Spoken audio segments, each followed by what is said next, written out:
Welcome to CROWNCAST. Episode 3. So, good times. Today, we wanted to do a little bit of a, time travel. Let's go. Yeah, flashback. This is an Origins episode. Yeah, this should be kind of fun. We have like no outline for this. No plan, really. Never do. Yeah, we figured it'd be cool just to kind of talk about how we started and see how much we can remember. Right. And then we have some pictures of the very first job we ever did. Right. Which will be cool. Actually, our second job ever. The first job was a failure, and we'll get into that. Yeah. The very beginning did not start very well. Right. So once again, if you don't know who we are, I'm Garrett. Yep. I'm Ben. CEO of Crown Design Group. We're an AVL integration company. We do audio, video, lighting, commercial integration, essentially. So everything audio, video, lighting. And we got into this world in a kind of a random, weird way. We started Crown from nothing, out of nowhere. And we kind of want to go through that today. And then we'll show you guys pictures of like the first job we ever did and yeah, and where it all started. I'm already trying to like go through old files in my head right now to see if I can pull out some stories. Yeah. So, so honestly, this has been a lot. It's been a crazy journey. Yeah. So we're in year 11 and now we're looking back 11 years ago, what that looked like.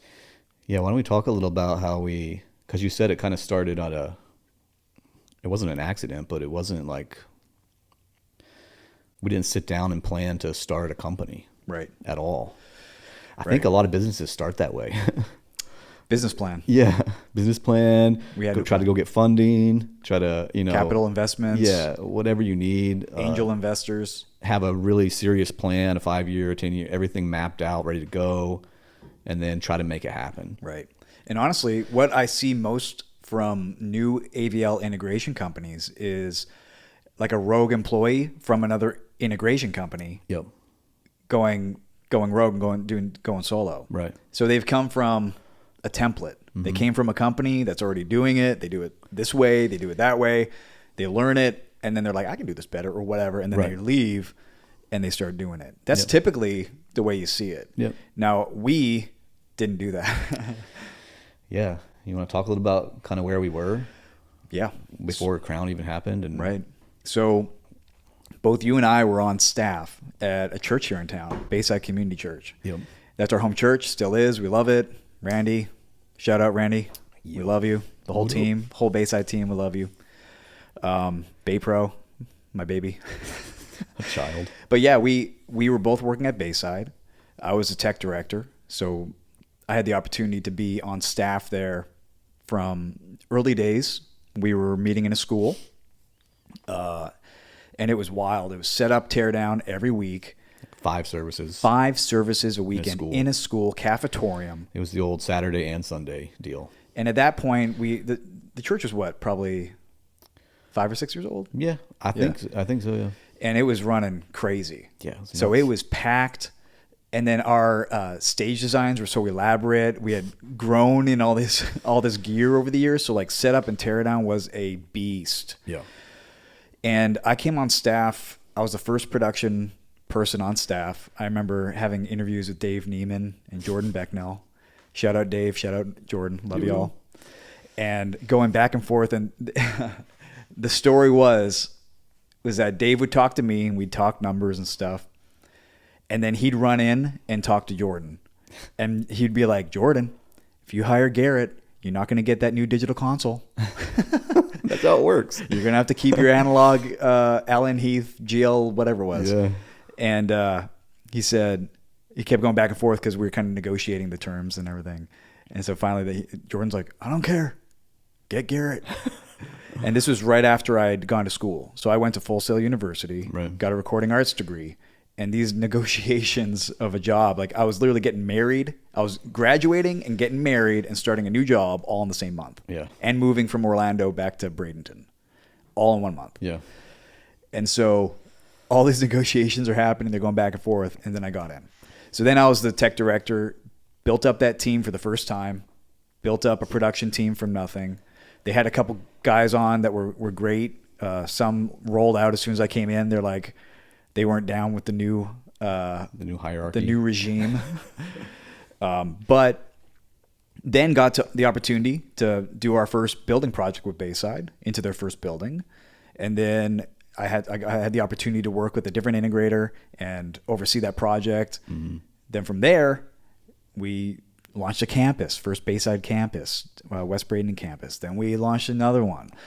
Then we got into the big building. Then I oversaw the project for the 2,500 seat auditorium that they're in now. And then now they've got like, I don't know, 10 locations or something like that. Right.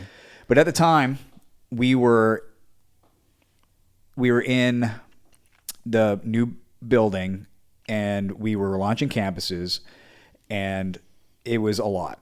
And you came on staff to help alleviate that. I needed someone, and you really came on staff at Bayside.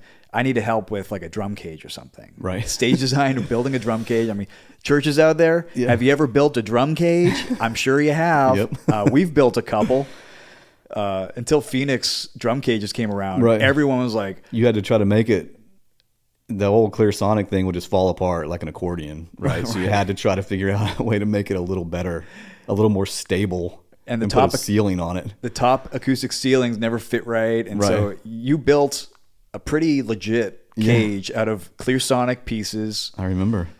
And at the time, we knew each other, but we weren't like buds, or we weren't business partners. That's for sure. Yeah, I was just coming off the road. So I'd been touring in a band for years. Plug the band. Yeah. Since October. Hit it up on Spotify. It's been, you know what? Get some royalties. This past weekend, I went to my dad's play this past weekend. And since the guitar player in our band is my brother, Luke, and since the drummer married my little sister, Audie. It's a family affair. And since the bass player was Josh, who's actually on staff at Bayside, by the way, now. Still. So was my brother. Yeah. But we're all very close. So we all went to this play that we kind of grew up in. And it was the first time, again, that all four of us had been together in years. So we took a band picture. So we have one from Audie there? Yeah. Oh, Audie was there too. The whole band was there. Yeah, all four of us. Okay. So we hadn't been together in years. And so now we have a few pictures where there's like 6 and 7 year gaps, since we came off the road, but it's pretty funny. Did you all break out into an a cappella chorus? We did not. How beautiful you. We went right back into the old band pose, upper shot with the camera. We tried to do the whole thing. Now you have to Photoshop in some dreads. Yeah. Josh had a wig. He has a wig because of the kids camp they're doing in the summer. And he's like, it's dreads. I should have brought it, dude. He could have wore it. So ridiculous. Because he had long hair back then. Yeah. Right. So yeah, I was touring in a band. I was involved in Bayside super early too. Back at the school when they was doing one service. It was really early. There's only like 100, 150 people there. Were you at Bashaw? I was at the very first service at Freedom. At Freedom. Yeah. So that was like a year in or something? It was about a year in. Right. So yeah, we got a little mailer in the mail, and me and my wife had just been married. This is over 20 years ago. Holy crap. Mm-hmm. But yeah, so I was involved super early. Our family was involved super early. We were a part of the setup and tear down too. And then you were at school. So towards the end, when our band was getting close to going kind of full time, I started hearing your name because I was at Bayside running sound as a volunteer. Yeah, you're helping. Yeah, just helping out on the weekends and help them set up, tear down, whatever. So I remember Jordan saying they were thinking about hiring somebody and full time, and he was at Full Sail. So that was you, and I was leaving to go on the road full time. So I went, and then I was gone for years, and you were involved in Bayside. So we have this kind of gap. Right. We were both involved there, but not at the same time. So then, yeah, fast forward a bunch of years, and I remember talking to Greg Ellery. Shout out to Greg, too. Shout out, Greg.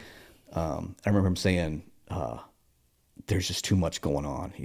He's just like, Garrett needs help. There's just too much. It's too much on him. There's just one person, this whole thing. And we had just come off the road. We decided to stop touring. We were married, started having kids, and was like, we didn't want to be gone so much. That's tough. And so we were just like, it's just time to kind of come home and do something different. So that's kind of how it happened.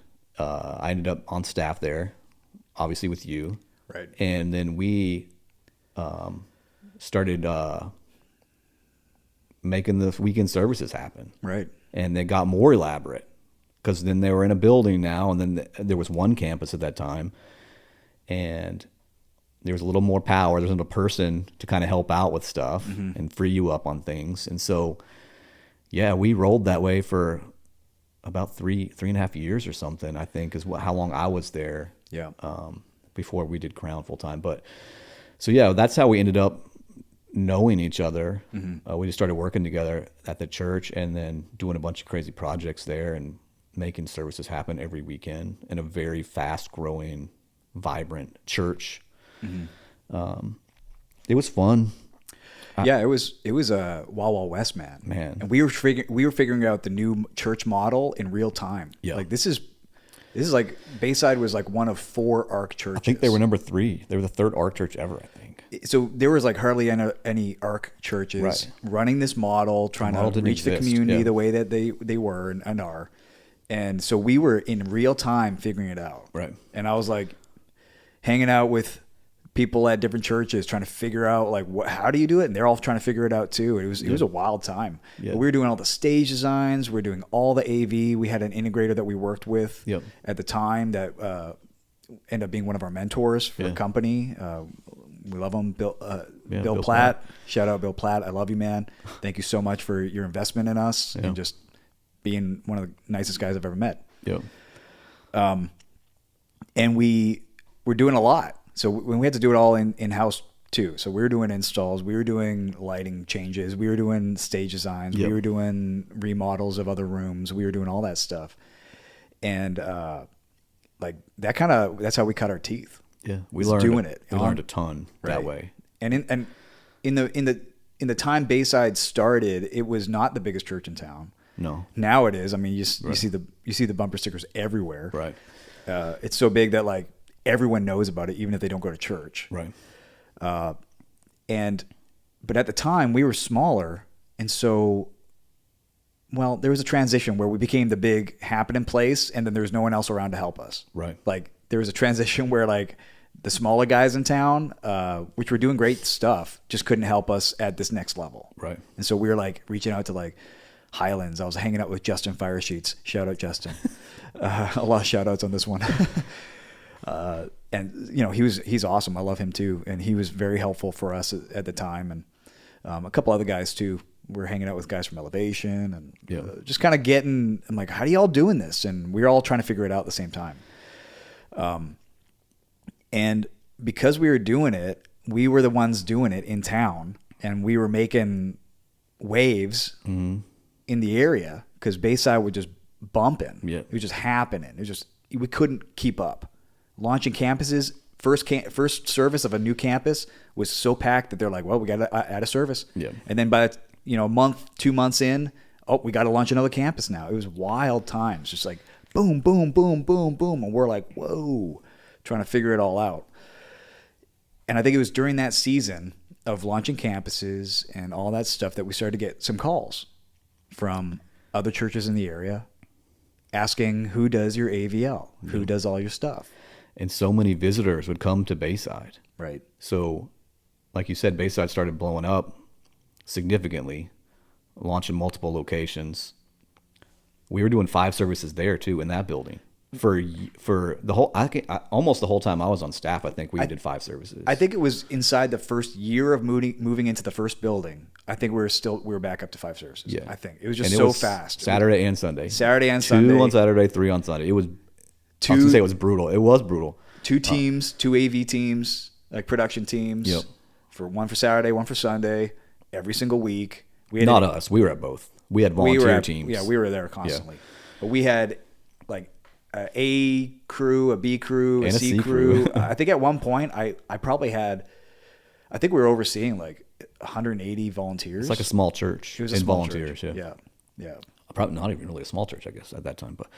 But yeah, so many, because of what Bayside was doing, so many churches were coming here to see what they were doing. Right. Because it was spreading across the country. I mean, it wasn't just in Florida. Everyone was hearing about Bayside. And Bayside has such an open door policy. Like, hey, come hang out, learn what we do. We just want to help. Like, Right. if you know Randy, if you know Bayside, it's not about just Bayside, just Randy, just any of that stuff. It's really like to meet the community, and we can't do it all. Like, you can't fit all of Bradenton into a campus. Right. So we need other churches to be reaching the community, helping people out. Yeah. So. And so they would come there a lot of times, and they'd bring their pastors, and they'd usually bring their production guy or whatever. Right. And yeah, at the time, like we were doing some crazy stuff, some cool stuff production wise. And I remember the first At the Movies series we did. yeah. And we wanted to go all out. Yeah. So we like had like fake red carpet. We did fake surround sound. Remember? So we had surround sound. So we could do that opening. We're hanging like studio monitors around the back of the room. Yeah. Teaching the video team how to bounce a 5-1 mix. That's right. Like doing it all. We had like red carpets we did like a box office check-in. Yeah. So people came and you had a little fake ticket and you got it. Remember the serve team would not wear the vests. Right. We had burgundy vests. We went all out. And then the serve team was like, oh, I don't want to wear it. I was like, what on earth, man? It's a vest. It's like a unisex burgundy vest. You could put it on top of any serve shirt. It doesn't matter. And it just looks cool. They would do it. Yeah. I'm a little sore about that. We did that a bunch with stuff though. Right. And we always tried to like push the limit on, that was what we did there. Like, obviously we were over production, but we got to do a lot of creative stuff too. And they kind of let us do things with the set designs, foyer designs, or like you said, even costume stuff. Sometimes we'd pitch stuff all the time. Yeah. It might get shot down, but yeah, we did some crazy designs, and we just always, it's like what we do with Crown. I mean, we try to do the best thing we can possibly do.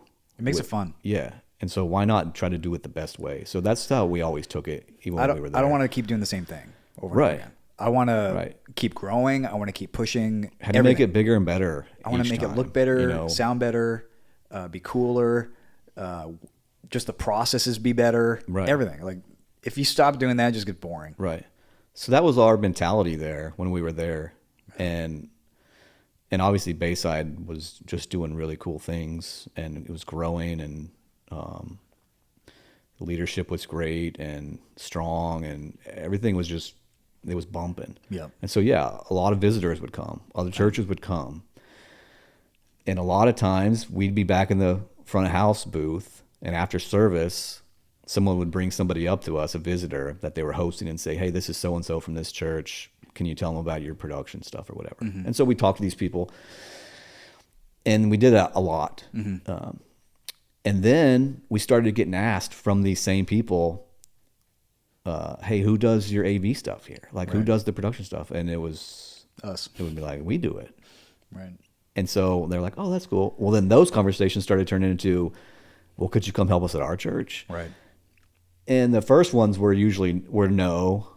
We were working crazy hours. Yep. We didn't have time to go do anything else. It was so heavy at Bayside, and we were so invested there. It was wild. It was like, there's no way we could go and do this at another church and try to help somebody out. So we'd give them ideas and whatever, but we would say no. Yeah. And then one time something happened. Okay. Yeah. So all right. So, yeah. So, working for a church, you don't make a lot of money. Yeah. I don't. It's Maybe part of the it's gig. It's part of the gig. Hey, it's probably a little better now. It definitely is. Go back 15 years. Yeah. There weren't as many megachurches around. Right. No one knew what there was going on. But I had started a side LLC so that I can make a little money. Oh, my monitor turned off again.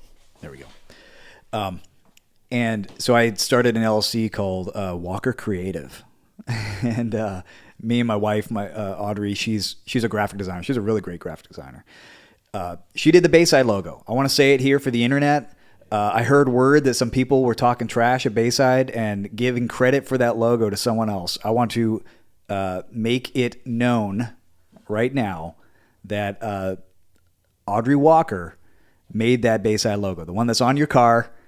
It was her. I remember her working on the logo and bringing me over and showing me like 3 or 4 versions. And I want to give a little shout out to myself. I said, I like that one. And guess which one we used?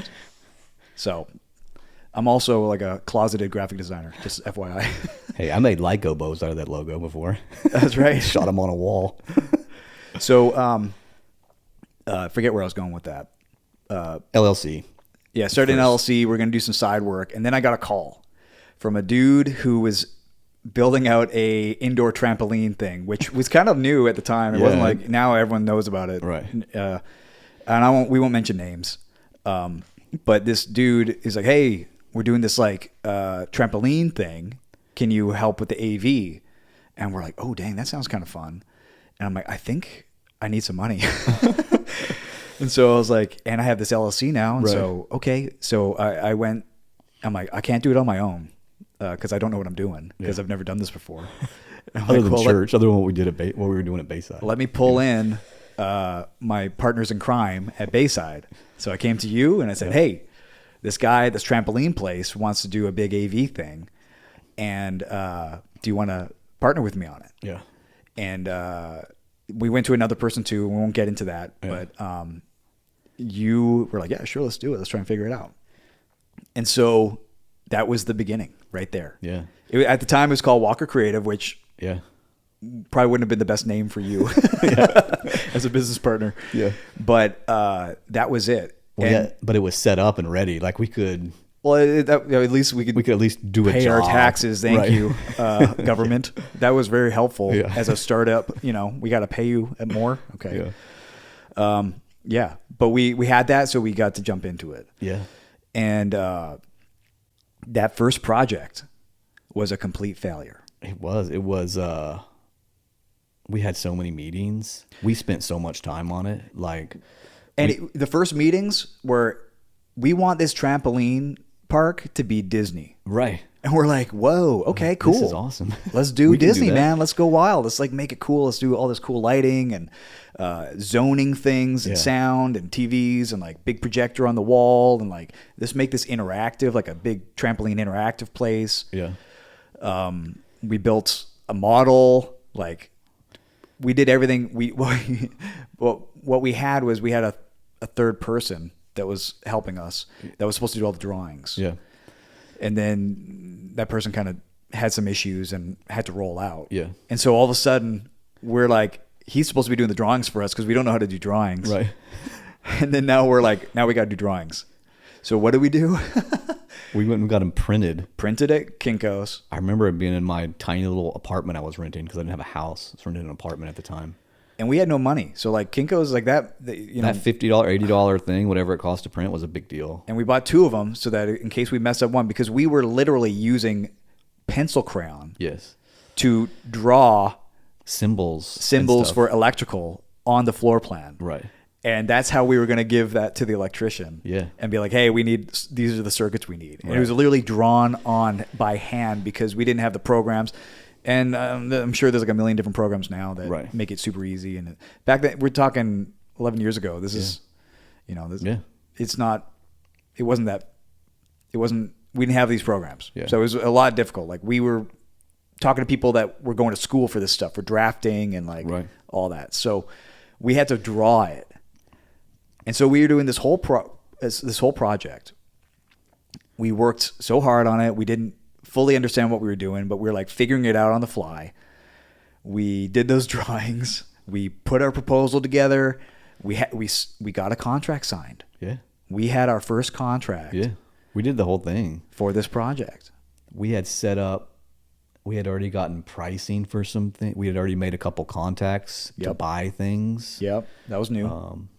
We actually used Bill Platt on a couple of those early on because he hooked us up and helped us get some better pricing on things because we weren't dealers for anybody at the time. Yep. But yeah, we went through the whole thing. We presented it to them on a number of occasions, I think, and did different revisions. And I thought we were going to get it.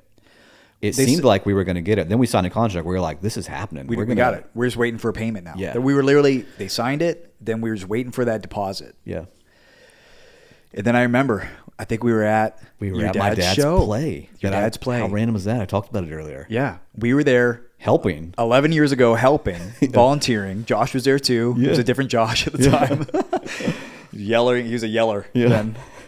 He was a yelling Roman soldier. I'll never forget that. All he did the whole play was yell and scream like a murderer, which he was. Yeah. But I remember getting a call from that client, and he goes, "Hey, I just talked to this other company, and they say they can do this for half the price."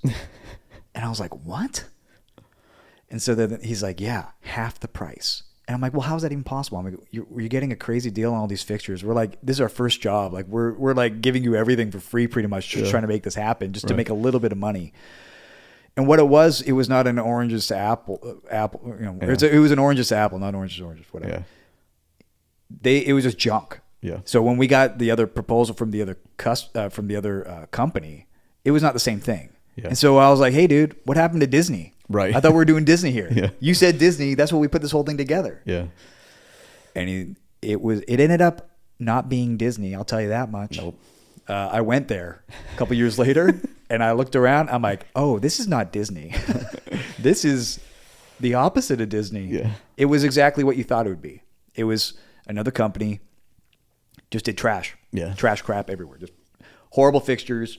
It looked dumpy, looked crappy. It didn't look like Disney. You kidding me? Right. It looked like junk. But that customer, I guess, didn't want to pay. Yeah. So that was a failure, man. Yeah, and I remember thinking, "Oh, okay, I guess we'll go back to church." That. Done there. Yeah. I guess we're not doing an AV company because we weren't a company. We weren't actively out trying to find work and stuff. This was just something that came up. Yeah. Then it went away, and we're like, "Okay, well, we got a set design. We have to do a Bayside, so we need to get back to work." Right. And we did, and so we just went back into Bayside stuff. And I don't know, it was probably a few months later. It wasn't immediately after, but it was a few months later, we got another call. Yep. From a local from another church in the area. Yep. That wanted some help with some lighting, and they had a little budget. Yep. And we got together again and said, "Do you want to try again and see if we get a job?" Here we go. That hurt. I mean, losing that first job, we lost money. Yeah. We did so much work. Yeah. We had to do a bunch of prep, and we were under contract. And then, like, what are we gonna do? Sue them? Right. Go away. Yeah. Sorry, we have a contract with you for whatever it was. It was probably like a $40,000. It wasn't even a lot. It was nothing. Yeah. We got this contract. You got to honor it. Yeah. And we had like no money to. I mean, what are we gonna do? Yeah. But when we got that second call, it was weird because I'm like, I don't know, dude. Like, I've been. It feels like I've been through this before. Yeah. Like, we went through this whole thing. They're probably just gonna pull the rug out from underneath us. Right. And it's just going to be more wasted time. We were doing late night. Like, all this stuff is on top of a full-time job. Right. A very demanding 40-plus hours a week on weekends too, 1 day off. Right. Schedule. We were working 6 days a week, no matter what. Right. Saturdays, Sundays, pretty intense. Right. Doing these services. As a production director, I understand your pain. I understand the stress. Yeah. It is like no one else. It's like there's very few positions on a weekend service that has as much stress as a tech director. Right. Because technology breaks. All the time. It has to happen in coordination. It's like it takes a lot out of you. Yeah. I lost most of my hair because of Bayside. But it wears you down. On top of just normal hours. And it's every week. Never stops. And it's different every week. Never stops. You're not like on tour where you're doing the same thing for a full tour, right? Same song, set list, same show, same lighting cues, same everything. It's not that. It's something brand new every week, and you're running it with volunteers, not staff. Yeah, 5 times a weekend. 5 times a weekend. Plus other locations that we were monitoring as well. Plus other services during the week. First Wednesday service. Special event night, special youth thing. Men's night, women's night. A funeral has to happen. You need to be there and run audio for them. It never ended. At 8 o'clock on a Tuesday night. It was constant. So then this was just all on top of that. On top of all that, now start a company, now do these other jobs. And so we got the call for this new job, and you want to jump into it? You want to look at it? Yeah. But this is when we made the name change. Oh, it happened before this job. Yeah. I remember you saying, "I don't care. We can be Walker Creative." And I was like, that's so weird. Yeah. And especially in a 50-50 scenario. Well, I was probably thinking like, is it hard to like change a name? Do we have to start all over and do an LLC? Like we knew nothing about any of this stuff business wise. They don't teach you this stuff in school. Yeah, you don't learn any of it. So No, you start finding it out if you try to do it on your own. We found out, well, you can change the name. And I think that's what we ended up doing. So the very first LLC you ever created, I think we just changed the name to Crown. Yep. Which was another random thing. It was like, what should we call it? And I think we were just I think we were texting at that time. Yeah. We were texting back and forth. We weren't like faxing each other. It wasn't iPhones, though, I'll tell you that. No, I don't think 2013 was like, maybe. Actually, yeah. Oh, yeah, it was. It was. I got my first. Couple of the guys had when we were on tour, they had iPhones. That's right. I got my first iPhone when I was at school. Yeah. Full Sail. So it was. But yeah, I remember just texting. We were just texting random words back and forth, just the most random words ever. And then Crown came up, and we went that. Audrey, you guys did a logo, same logo. Audrey did that logo. Yeah, it was a more gray, different colors of gray at the time, but it's the exact same thing. It holds up today. It's still feels right. We wanted to be able to get our first check with the new company name and the whole thing. So we had to go get a bank. It was a lot of work, all for hopefully this job that would maybe happen. It might not even happen. We didn't even know. Right. Yeah. It seemed like it was going to, but. You want to jump into it? Yeah. You want to do a commercial break? Commercial break. All right, commercial break. AVL systems are great when they work and a nightmare when they don't. Well, we've come up with a solution for when they don't. Crown Care is our subscription-based service program where you get 24/7 support, 24/7 critical system monitoring, and a host of other goodies. If you're interested in Crown Care, please give us a call or contact us through our website.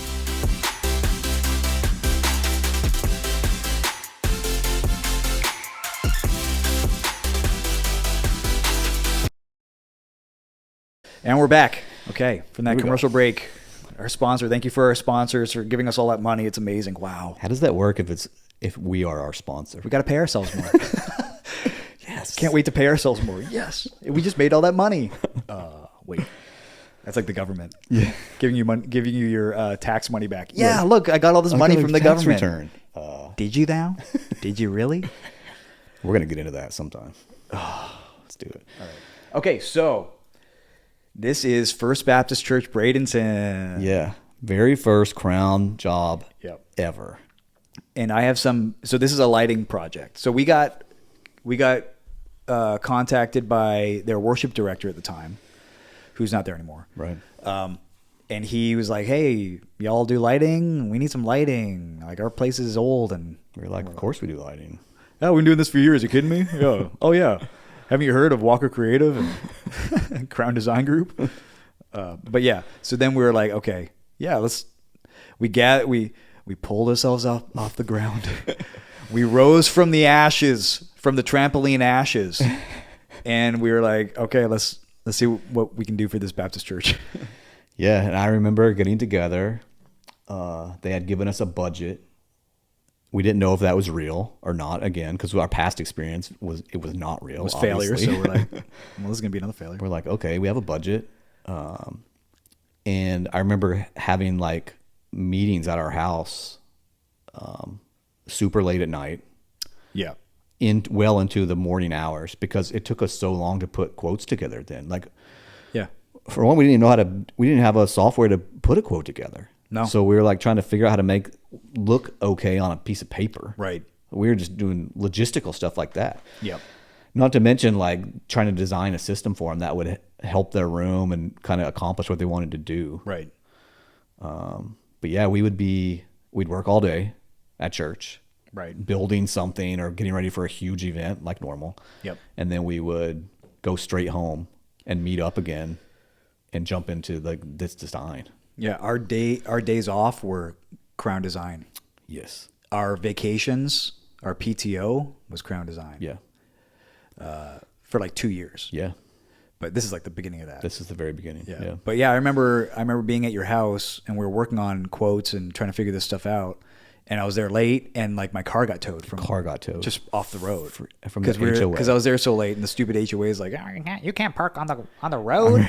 I'm like, I'm trying to create a company here, people. I'm trying to launch Crown Design. Y'all have to hold me back. Another hurdle. And in those days, like trying to go get your car that cost $300 from the tow, like That was so brutal because we had no money at the Yeah. time, and we were any money, extra money we had, we were like spending it on Crown to like go buy or print copies or whatever. Yep.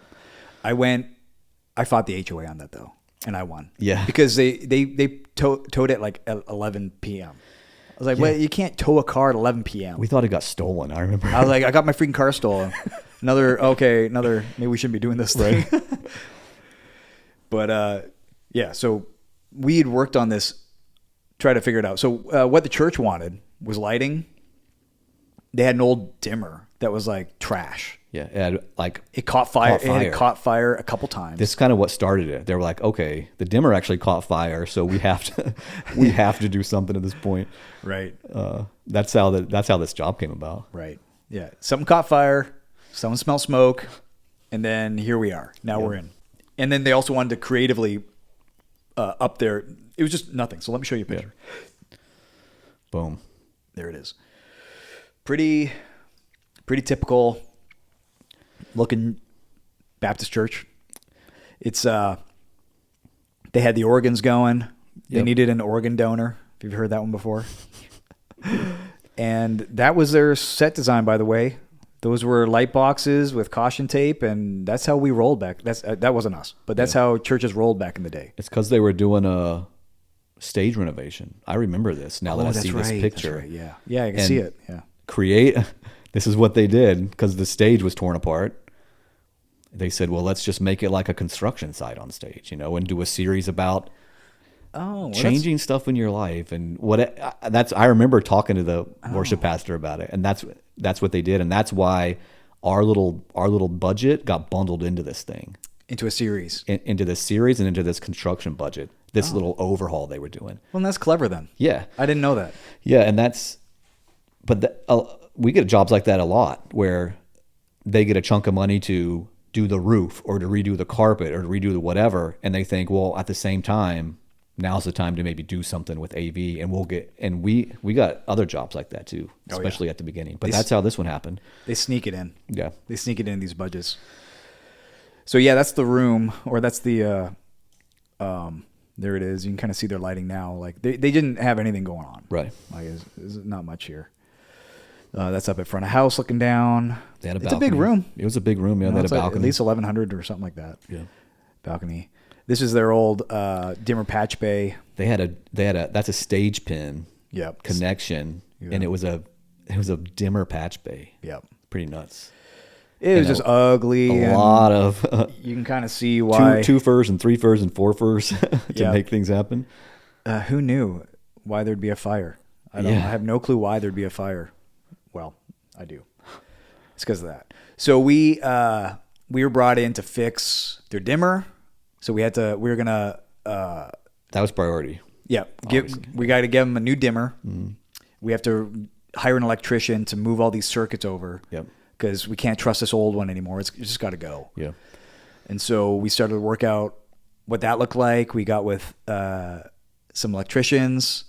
They were able to put a quote together for us so we could just oversee the whole project. And just so you know, typically that's what we do. We'll oversee and work with the trades or bring in the trades so that it gets done right, so that they know exactly. Because how many electricians work on dimmers? It doesn't happen. Right. So we were able to guide them, work out the channel counts, and get this new dimmer put in. And then we did some eye candy stuff on stage. Right. So I've got some pictures of the first install. Let's take a look. So that's kind of when it's going. We've got some lighting going. Yeah. We were there at nights. Oh man. So again, we're working full time while we did this. Yep. So work all day at church at Bayside, and then we would drive across town and come here and work through deep into the night. Yep. All that cabling and everything on that front truss. That was that lift. Yeah. Okay. I know you can't hear the audio on this right now, but we brought that trussing down and it broke the fire alarm laser. That's right. And so that fire alarm laser, every time we brought that truss up or down, it would break the laser. Yep. And then the fire alarm would go off, and we'd have to call. And this is probably at like 2 a.m. or something stupid like that. Yep. So that was That's a funny picture, right? That's you That's on the ground. me on because Is that me in the lift? I think so. Yeah. Oh my gosh.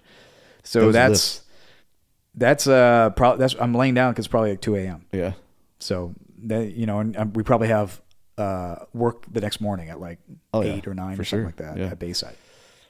So that was us working that out, man. It was a tough. I mean, in today's in our scopes today, that was very small.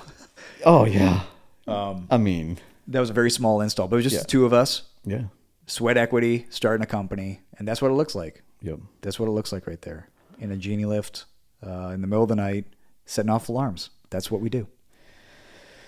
Yeah. And then I think I've got some pictures of the final.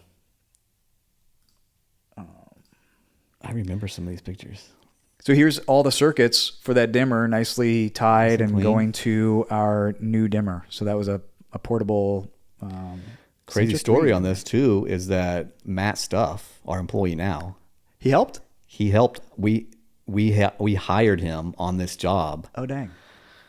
I forget how much money we gave him. Probably wasn't much, but he was a child at the time, and He's still a child of my brain. yeah, he was a child at the time, and it was just extra. He was working at Bayside too, so we were able to give him a little extra money, and he was in the same boat as us, making some extra money. But he is our employee now, full time, and has been for years. But back then, he was on the very first job we ever did.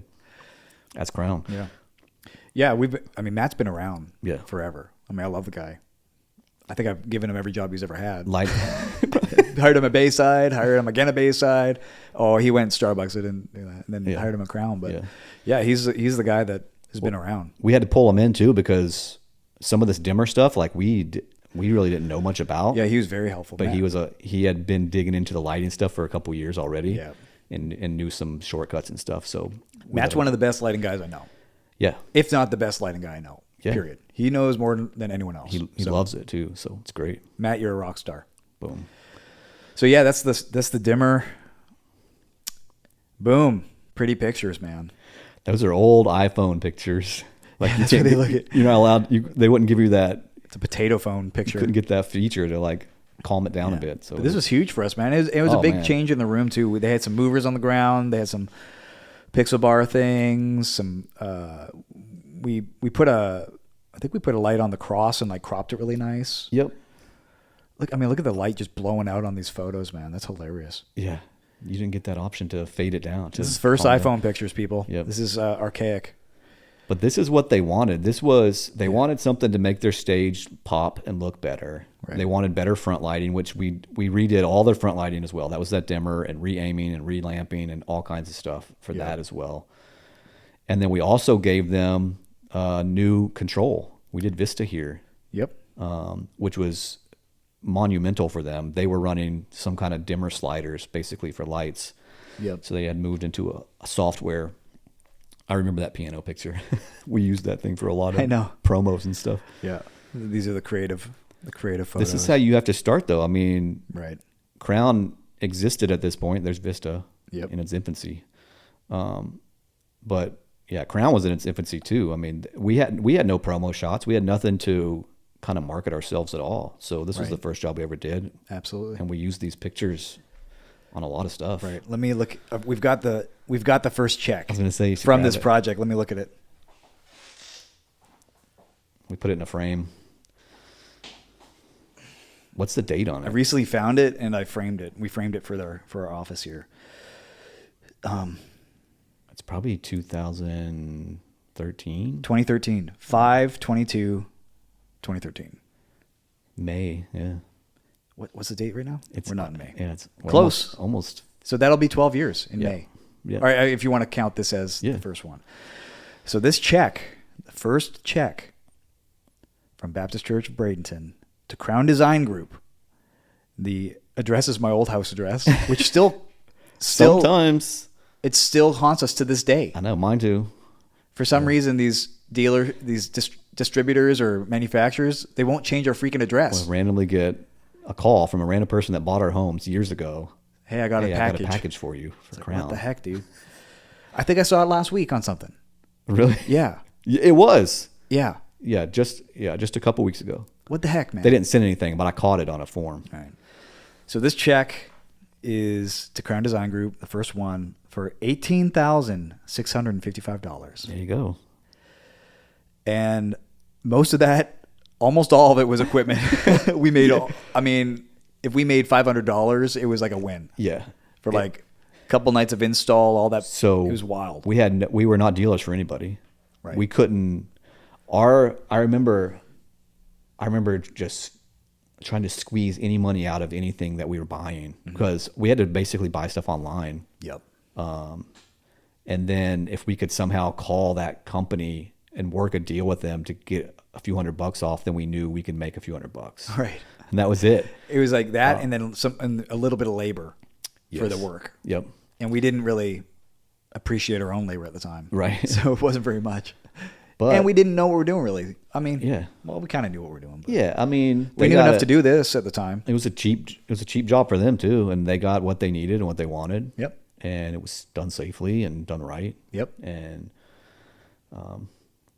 they're still using that dimmer today. I guarantee you, it's probably still sitting in there. Yep. But yeah, what a crazy time to figure it out. And that's when after we did that job is when we started to say, we need to try to become dealers for stuff because man, if we could become a dealer, we could actually make a little bit of money by selling something. Right. And ultimately that's what's happened over years. But what it's really led to is allowed us to be super competitive with pricing. Right. So we can have lower pricing on things because we get to buy it at a certain price. Right. All these things we learned, over years and years of doing it. But Well, we've added so many different elements to our services and our company. So, and it all compounds in a way where it ends up being a better deal for everyone, for our customers, because we're all in one house. right. So we're not just only doing design and then walking away. We're doing design and then we're procuring the equipment and then we're installing the equipment and then we're training on the equipment and then we're servicing the equipment. It's just the whole thing. And when you're looking at the whole pie like that, it's easier to make cuts. Right. It's easier to give deals and work it out, because it's like, hey, if you want to do this whole thing, if you want to partner with us and do this whole project, like, it's best case scenario. You'll be working with one company. You'll be working under one banner of design. No one else is going to be like coming in and doing other things. Right. And it ends up being a better deal. Now we continued to work this way. We continued to run Crown this way for like 2 years, where we kept our full-time jobs at Bayside. Yep. And we kept doing Crown jobs. Now, after this job, we didn't know any. We made some extra money, and we're happy about that. Obviously, we made a little extra money, but we had maybe in the back of our minds, we were thinking, I wonder if this would turn into something. I don't know. But Bayside was, like we've said, blowing up and very, very huge part of our lives. And so it was straight back to that. Yep. And I think it had been a couple months or something. And one of my volunteers at Bayside came to me and said, hey, our church is going to do an upgrade with lighting. And I heard you guys did that thing in town. Do you want to do ours? And I remember calling you and saying, we can do it again. You want to do it again? Right. And we're like, what's the budget? And I think it was even smaller. Oh, really? Yeah. And I remember thinking, but we could do it in less days and it's probably be worth it. We could make a little money. And so we did that. And that's kind of how it started. We kept doing that for a couple of years. Yep. Every couple months, maybe something would come up and we'd do it. And like you said, we would take our vacation time to do it. We wouldn't go on vacation. We could take our vacation time to do jobs because we couldn't get them done otherwise. I remember once someone at Bayside came and talked to us about that. Yeah. He said, hey, I heard that you're working on your vacation days. Right. And I'm thinking, yeah, that's what I'm doing. And they're like, well, that's not really what vacation days are for. Yeah. I'm like, I'm pretty sure vacation days are for whatever the heck I want. Right. And right now I'm trying to make some extra money because whatever. But that was a weird thing. Yeah. But I remember being pretty adamant about it. Well, this ain't stopping. Yeah. So I need this extra money. I mean, I was in pretty big debt from school. Yeah. For years.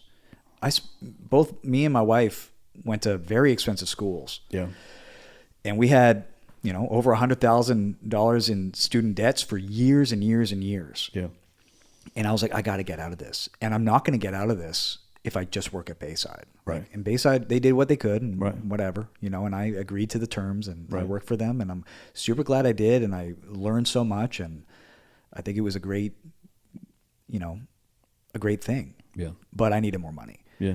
And so I was like, this is not going to stop. Yeah. And it didn't. It actually started picking up.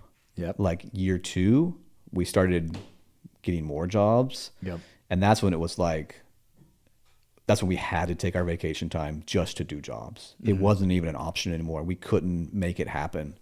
We couldn't continue. We couldn't sustain what we were doing, working as much at the church and then working as much with Crown. But just to pinpoint that, like, this is the way that you should start a I company. was just about to say it. We said this earlier. Most people start with a business plan and funding and people and employees and an office and whatever. And debt. And debt, yeah, to make it happen, to see if it can make it happen. We did it in a way where we didn't need the Crown money. It was very nice. Actually, we did need it. But we didn't need it. We had a job already. We had a job. Yeah.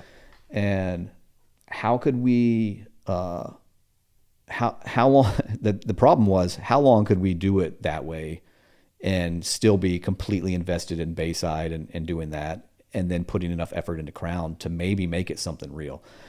But because we started it that way, there wasn't this huge amount of stress on Crown to get its next job. Because if you don't, the company's going to fall apart and go bankrupt, like most do. Right. I think 90% fail in the first year, and then 90% of those fail within the next 5 years. So, And then if you're in a partnership, it's like 50% it's worse. Worse. So worst odds ever. Yeah. I mean, most companies don't make it. Most companies fail. All props to anybody who started something like this from nothing and is still maintaining year after year. Right. It's one of the hardest things ever to maintain, to keep it running as you grow and expand. It's funny, I think Elon Musk has a quote about what it's like to be an entrepreneur or be a business owner. And he says something like, it's like chewing glass and staring into the abyss. And that makes sense to me somehow. Yeah. Like, it's a very obtuse way of, describing it. But you don't know, and it's difficult, and it's hard, and you never know what's going to happen. You can't make people give you money. You can't make people choose your company. Right. You can't, and we from early days decided that God was going to be our provider with this thing. Right. And that he's just going to have to bring us work. Right. Like, if we don't get a project, it's because it wasn't ours. Right. If we get it, it's ours. And God gave it to us to help our families, to help whatever, employees, families, everyone. Right. And it's very, very difficult to start a company and keep it going. Yeah. But we did it the right way. Sweat equity, side gig that turns into a real gig. Yep. Now, there was still a huge risk when we jumped ship and went full time with Crown. It was Crown was bumping too. It started picking up. Now I say it was bumping compared to now. I mean, compared to First Baptist, right? Bradenton. Compared to First Baptist, our very first job, it was bumping. We were getting more jobs, bigger jobs. We had worked deals for becoming dealers for companies, and that made us able to have more profit on jobs. Yeah, increase our margins. Yep. But I actually went part-time at Bayside before we stepped out of those roles, and it allowed me to pick up some slack on some jobs where it was just, there was too much going on. We couldn't do it. Right. We couldn't do everything, and we were going into that large Bayside's brand new room, the big building. Yep. So you were like, that was your full-time job at Bayside, basically, the building. Yeah. While also launching campuses and the whole thing. Yeah. Yeah. But it was a huge project. Crown wasn't doing it. It was Bill Platt, the other That's right. the other integrator. But you were involved. You were managing that whole thing. Massive room, 2,500 seats, big PA, big everything, brand new for us. Yeah, it was wild. But Crown was still going too, and it was like we have to somehow make this still happen and still make Bayside happen. And I ended up going part-time at Bayside. That was the first kind of little bit of disconnect from there with Crown, was me going part-time, helping on jobs when you were overloaded, and then still producing and doing services on the weekend for Bayside while the building was happening. We eventually got to a point where we thought we could take a shot at Crown full-time. Mm-hmm. And I remember there was a specific job that came along. I won't even say what it was, but it came along, and we were thinking, all right, with this job, it was only 2 of us. We had no employees. We had 0 overhead. We had nothing. We had no office. We had no car. We had no vans, no trucks. Nothing. We barely had some tools that we had accumulated over the last couple of years from jobs. Where a lot of our profits went. We had to go buy tools. We didn't have them. So we had nothing. We kind of knew what we needed to survive. And this job came along, and I remember doing the numbers and saying, we could live on this job for like 3 or 4 months. Assuming the job goes well, nothing crazy happens, we could do this job, and it would hold me and you, our families, for 3 or 4 months, if nothing else happened. So was this the time? Like, was this it? Should we go for it and then do this job, and we know we have a little bit of buffer, and during that buffer, another job has to happen? Because if it doesn't, we're leaving some very established jobs in one of the fastest growing churches in the country, who's doing massive things, who just built this huge building. Right. And we're stepping out of that. We're dropping those jobs and that part of our lives and those people and everything to take a shot at Crown. Yep. And so, yeah, I'm pretty sure we had the conversation over text message. Probably. I remember us texting saying, I feel like we could do it. We could take a shot. And you were saying the same thing. And then it came down to timing of like, we wanted to leave Bayside in a really, really good way because of what they had done for, I mean, honestly, Crown as it exists now with me and you wouldn't have existed had it not been for Bayside. Maybe you would have started Walker Creative and done something on your own. Mm-hmm. Maybe I started something else on my own, did something else. Right. But as it sits now, Crown with me and you wouldn't have happened if we wouldn't have worked together at that job and all those years and everything. Right. Absolutely. It was such a massive part of our life, and to leave was a massive thing. Yeah. I had been on staff there for, I think, like almost 7 years. Yeah. My wife had been on staff for like 9 years or something. Right. She did all the graphics, including the logo, people. That's right. And like we said before, we were both involved in that church way early on. We'd been there forever. Right. It's a big part. It's a big thing. Yeah, and we went through a season of like, what should we do? Like, yeah, we can get this job, maybe live a couple months. Is that what God wants? Is that like, we're trying to figure this whole thing out? Like what, and I remember it was during the 21 days of fasting and prayer. Mm-hmm. And so that was like the big decision time. Like, let's spend some time thinking about this, praying about this during this fast. I remember getting Jordan in the mix too and talking to him about it, which is probably tough because like he was kind of almost it was like him and Kristen, they were kind of my bosses. I think we were I think he was the first person we started talking to. Yeah. And so he about it.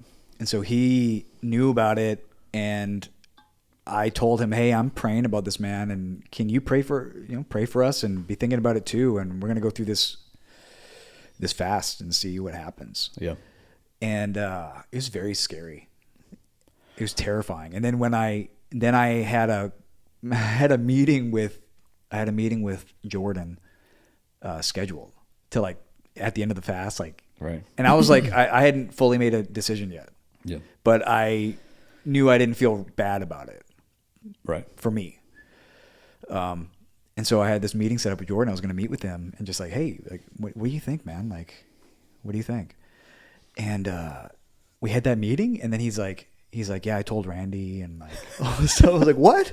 I haven't even made a decision, dude. I'm like, we're supposed to talk about this and figure this thing out, right? But he had, I guess there was a conversation that happened, and he had to tell Randy or something like that. I don't know, but it was, and then like literally he told me that, and I like got a text from Randy. He's like, "Hey, can we meet?" I'm like, "Jordan, what is this?" Like, so now he wants like, "What's going on?" Like, I haven't made any decision, dude. Like, we're supposed to talk about this. But really, what came out of that whole thing was, look at the fruits. Mm-hmm. Look at what is happening with Crown. Look at what it's done for your family. Look at what it's done for your clients, the churches you've worked for. Look at the fruit. And when you did that, you could see that it was a good thing and that God had a plan for it. Yeah. And it was a feeling of, is finality, is that a word? Yeah. Finality? It felt like that. It felt like we're getting Bayside into this big room, which is a massive project. It was so much work, man. Oh my goodness. And it felt like this is time. This is time. Yeah. Those I remember those conversations as well, and I just remember for us it was super important that we just wanted to leave in a good way, right, from Bayside. We didn't want to just peace out. And yeah, that was a big thing from leadership that Randy and everyone else, always taught us. Right. Was, you never let something drop. You put people in place to lift up these positions. Right. You don't want things to just fall apart when you walk away. Yeah. You never know what comes around in the future. Your roads will meet again. And right. Plus just personal relationships that we had. And we didn't want to, plus the positions we had at church were pretty important roles. Yeah. And we had been there a while and had systems going. And so to lose us both at the same time, I remember having these conversations like, you're both leaving at the same time. Yes, we're going to both leave at the same time. You were part-time though. That's right. So it had took the sting out a little bit, me going part-time. You had one foot out the door already. Yeah. But that was a time from a business standpoint where we decided to take that shot, and that turned real really quick, where we were leaving those really good jobs in that church, established jobs. We had families. I had kids at the time, young kids. You probably maybe had my daughter was born. Yeah.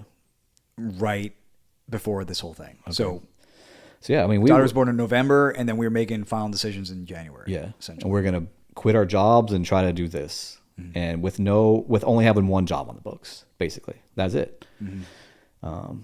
But with knowing that we were wanting to take the risk, and we had seen the fruits of it, and thought we could do this. Right. We just need to I remember thinking we need this much per year to make this happen, to survive. Right. And maybe it turns into something bigger, who knows? But to survive, we need this much. Right.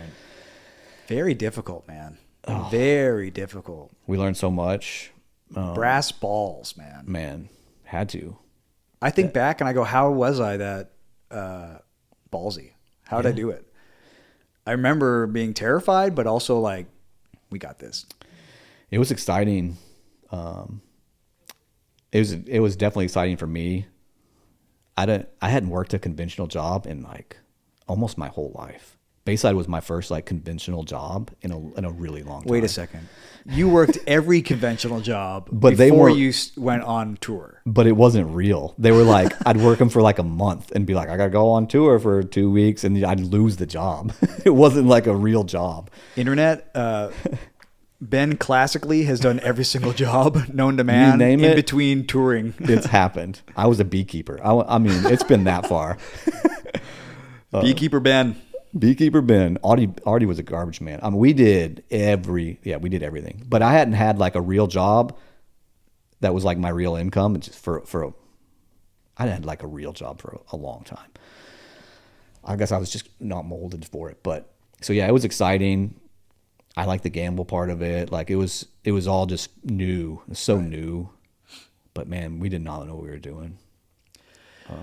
How do you? And you don't, unless you came from another company, like we were talking about. I remember we'd talk to like some of these other manufacturers and stuff, and they'd be like, "What made you start an integration company?" And we're like, I don't know. Actually, I didn't even know. We didn't even know what our job was. Like, I didn't even know what it was called. Yeah. Like, we were learning things from talking to people. They're like, "Oh, are you a design build?" I'm like, yeah, we design it and we build it, I think. Yeah, we're design build. We learned a lot from going to shows Yeah. and talking to a lot of manufacturers at the same place, and they'd ask the same questions. And we're like, all right, we really got to like Google this and figure out what they're talking about. What does this mean? It was definitely a fake it till you make it thing. Oh, man. But the jobs always turned out like we were always able to deliver. It took us a long time to figure out jobs and figure out how to make it happen, but we were always able to deliver and make it work. We were always able to deliver because we had built character. And it's part of what we are. Yeah. We worked that way when we were at church, at Bayside. Right. We had high integrity.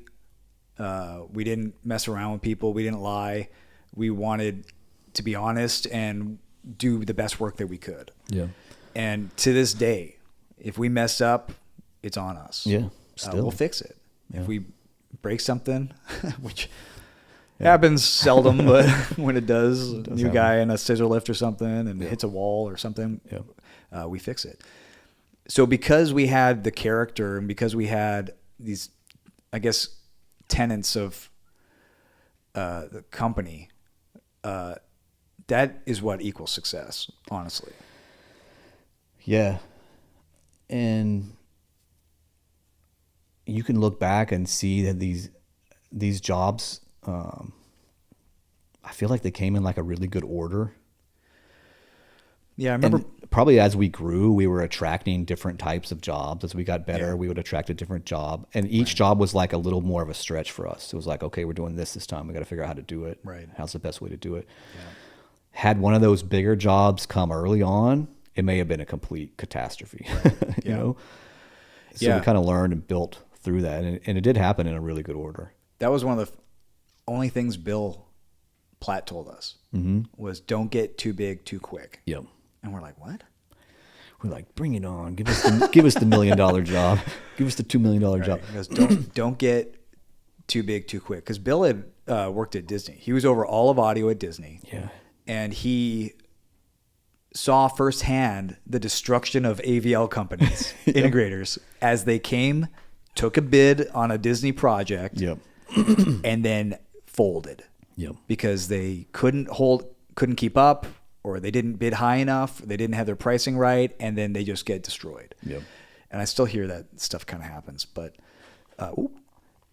what it really means is, really, we had that in our mind, but how do you control that? We can't control that. It's like what jobs come, and then we figure it out from there. It just ended up being a really good progression of types of projects that we could handle that stretched us a little bit at a time by a little bit at a time. And we're still stretching even now. Every project is stretched because we want to do things bigger, better, faster. Yeah, but that's what made it happen, I think. Yep. That progression and us being able to not be so dependent on Crown money at the beginning. Yeah. Until we went full time, and then it was, okay, now this has to happen. Right. If it doesn't, we're screwed. Right. And that changed a lot of things too. When we got into that world, it was, hey, we can't, this has to happen now. Yeah. We got a couple months here to make it happen, but we got to make it happen. Now we got to hustle. Yeah. Which we did. Yeah. It's been crazy, man. It's wild to think back at those days. It's wild to think back that we got through it, that we did it. Thank God for helping us through it and giving us jobs. And, now we're taking over the universe. Crown Empire. Yeah. And here's what it's grown to, and it's still growing. I mean, heck yeah. We kind of wondered back in those early days, like, could this turn into something, or would it be just enough for us to squeak by and survive in our lives? That's a really good point. Yeah. And I want to tell the internet something about small businesses and business owners. Ben and I could have lived a comfortable life, the two of us, just the two of us, doing smaller to medium jobs. Yeah. And we could have raised a family and taken care of ourselves, and it would have been Ben and I, and that would have been it. Yep. A project came along that was bigger than that. And we could have said no to it. Instead, we decided to start hiring people. Yep. Now we are sharing the wealth. Yep. We can't do it all on our own. That's why we need the help. But this narrative that business owners are these greedy, selfish people, non-tax paying, ain't true. we employ people. Right. We give people jobs. We help families make ends meet. The entrepreneur, the business owner, is the lifeline of America. Yeah. Not the government. Right. Not anyone else. Right. And we are not selfish. One of the greatest accomplishments of Crown Design has been taking care of our employees. Yeah. I say that, loosely. Being able to create a career for someone. We feel that stress. As business owners, we feel the stress of our employees' families. We feel it. It's a real thing. This is not just like business owners getting rich off their employees, like so many silly narratives out there. Right. And I'm sure there's bad business owners and all that, but there's way more good ones. All the people in our small groups, like everyone has this. We want our employees to thrive. Yeah. We want their families to be safe and healthy and for them to feel great. Yeah. Is not one of these weird things. But you can bring it back. It could have just been you and me. Yep. And we could have been happy. Instead, we decided to expand and to bring on the risk of other people's livelihoods underneath us and take on that responsibility. And again, another note, we didn't do that until we absolutely had to. Yes. So we wanted to. Right. And it got to a point where we were living comfortably and it was great. But we were working a ton. It was like we were working so much at the church, and then with Crown, it was like, oh, we don't have to work as much on the weekends, whatever. But then Crown started getting bigger, and then Crown was just like, then it takes over everything. Right. Then you're working all the time, and we were like, we get employees, and that would free up a little bit of time, but that's a big expense. And how do we train? Like, they don't know it was a whole new chapter in the business, It was. But we held out as long as we could. And then we had a lot of conversations about, is this what we're going to do? Do we want to just keep it small like this, or do we want to, and we were trying to figure that out. And then, a job came along where we were like, we can't, this doesn't happen. This doesn't happen unless we have employees. Right. So we're going to go down this road. And ultimately that's what happened. Yeah. And it's been a learning experience. I think it's been huge to be lean and mean as long as possible. I would have loved an office day one. I would have loved a van. I would have loved all these things. We didn't have them. We did nothing. For years. We used our own cars. My Honda Pilot's suspension got jacked up because we had so many tools and like equipment in the back of that car for so long. We worked in our garages. Yep. Then we got our first storage unit, which was like half the size, not even half the size of this office. Yeah. And that was our storage unit where we could keep some stuff instead of it just being in our garage. Yeah. And then we graduated to a bigger one. Yep. And then we graduated to a bigger one and we bought a van. And then we could fit our van in the storage unit because we had nowhere to park it. We couldn't park it at our house. HOAs hate business owners. Ugh. You can't have a van. You can't have a truck on the road. But we didn't have an office. We didn't have an office. So we had to finally get a storage unit big enough for the van and our junk, our tools. And all the tools and everything else. Every morning we would drive. On install days, we would drive to that storage facility. Yep. Pull the van out. Pull one of our cars in. Yeah. And then go to work. That's the story of a business owner. That's the story of growing a company. That's the way you do it. You don't listen. I wanted a great office. I wanted, you have these dreams of having a room like this, or like, with our pictures on the wall, right? And comfortable desks and little tripods, microphones, sweet camera systems. You have these dreams.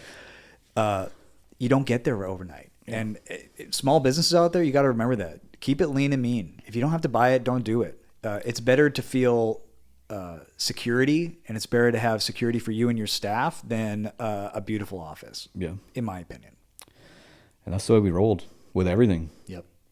With employees, with vehicles, with whatever. Right. But progression kept going, and jobs kept getting bigger, and Crown kept getting bigger, and we kept learning as we went. Yeah. And now we're taking over the world. We're the best, according to my mother. Here we are. Some 12 years later. Yep. So that's how Crown Design Group, that's the origin story of Crown Design Group. A lot of other stories in there we could talk about at some point. We'll do other episodes. But every project has a bunch of weirdness to it and stories and everything. And that's what this podcast is about, just showing our projects. Hopefully you learn something. Hopefully you learn like about AV and all that jazz, but also the building of a company and entrepreneurship and that's all. It's all something you can learn from us. Yeah. I hope. But feel good on that? Yeah. All right, sweet. Well, hey, Crown Design Group, www.crowndesigngroup.org. Go on that website and hire us if you need anything audio, video, lighting. We do full design, full procurement. We can get you anything. We'll give you a dirty deal. Yep. We do install. We're licensed. We're insured. Trust me, we're insured. The amount of money, oh my goodness. And then, we service and we install and everything in between, everything AVL. And also, if you're having issues, if you're stuck, if you're in a bind, go to www.crowncare.help. Forgot. crowncare.help. You can go on that website at any moment. If you're on a weekend, you can't figure something out, you really need help, something's not working, your console's doing something funny, your lighting's messed up, your network's down, anyone. You don't have to be one of our clients. You could be anyone. Go on that website, crowncare.help, sign up for emergency support. We're calling you in a half hour. We're going to fix it for you. Or you can schedule support for during the week. And also we have a subscription. So if you're one of these crazy guys that has like massive system, I guess you don't have to have a big system, but if you really want that extra care of 24/7 monitoring, making sure every one of your systems is working, you don't just show up on a Sunday morning and it's just not working. It's being monitored and we already know. We'll know the second it goes down. We'll fix it before you even know about it. We would have loved that back in the day. Think of that back in the day. On the weekends, you can't get any help. Just to have somebody just to call and bounce something like stupid ProPresenter or whatever is messing up. You can't figure it out. Just to have somebody to call. We never had. Yeah, manufacturers aren't available. Yeah. Other integrators aren't available typically. Yeah. We were kind of available, but we didn't have a system around it. So now we have a system where you go on that website. We'll put you through a portal and be able to help you out. So our tech team, our technicians for Crown Care are happy that you call. They are happy that you were calling them, and they are excited to help you. And now that you've heard a bit of our origin story, you kind of know why this has progressed all the way to where now we offer this as a product. Because we were sitting there in your shoes on Sunday mornings all the time, had nobody to call to fix something. It was always on us. Yep. So to have that is pretty cool. These systems are getting very technical too. Right. So it's hard to find a technical director that knows about all this stuff. It's almost impossible. Yeah. So you have to find a tech director or someone that oversees your venue or church that is probably specialized typically in sound. Like that's like usually the most difficult to fill. To diagnose, yeah. But then that sound guy is not an IT dude. Right. And he's not a lighting guy. Right. And he's not a video dude. Guy. Like this just doesn't happen. So if it goes down, we have a team that can help you out. Yep. So crowncare.help. crowncare.help. Love y'all. See ya. Peace.